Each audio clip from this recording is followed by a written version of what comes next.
Yeah, we cannot use COVID as an excuse to stop. We've been through so many governments already and so many Minister of Transport, so next one is coming.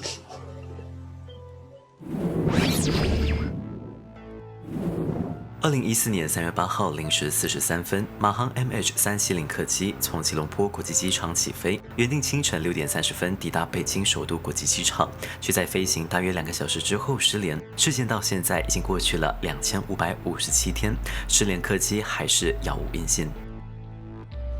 For many of us, we waited many months, many years, and some are still waiting, and some have not accepted that their loved ones may not be coming home. Some of us maybe accepted the fact after a few months, some a few years, and some are still waiting.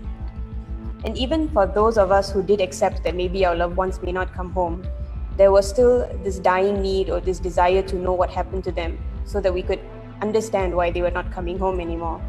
And this need to know had to be balanced against the guilt of letting go and moving on. So it was not an easy thing to balance. But now, why are we still here 7 years on? For those of us who have accepted that we may not see our loved ones again, and for those of us who are still waiting, and how do we live with it? For me personally, and I believe for many of the next of kin, it is now so much more about finding out what happened so that we can prevent it from happening again. And also about accountability and setting the right standards for future incidences of this sort. We want governments to understand that you're not supposed to throw the towel in so easily. When there has been a loss of this magnitude, of this much mystery, then the effort that goes into searching for the plane has to be equal in magnitude. We have actually released many press statements over the last 7 years where we have called for the release of the military radar records, especially to the previous government. I think we have very specifically asked for the release of the military radar records. Their response previously has been that it is in the interest of national security not to release the military radar records. And our response to that is that after 7 years, they cannot still be citing national security as a reason to not release military radar records. And a solution for that as well is that the military radar records be released to an expert in the field who can understand it, who can analyze it, and on a non-disclosure basis, so that it is not disclosed to anyone else. Actually, the information about this military radar data is a bit sensitive.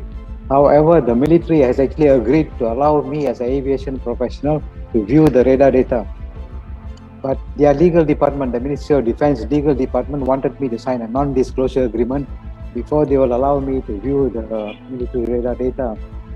And it so happened that this whole exchange took place about the time when there was a change in government in Malaysia. It was the previous minister who agreed to allow me to view it. And then the Attorney General too resigned at about the same time, because the military did not have a template for this NDA. So they needed the Attorney General's chambers to prepare one for me to sign so that they can let me see the radar data. And along the time, after the change of the government, the COVID pandemic came and everything took a turn went in a different direction altogether. Now that the COVID situation is settling down a bit more, people are a bit more organized in addressing the issues. I'm now back to pursuing this approval to view the military radar data, and I'm hoping that it will be available for me to view in the near future. So I hope that with my own aviation knowledge, I'm able to make some sense out of what I see on that radar display. And I hope to share the information with those who are interested. Thank you.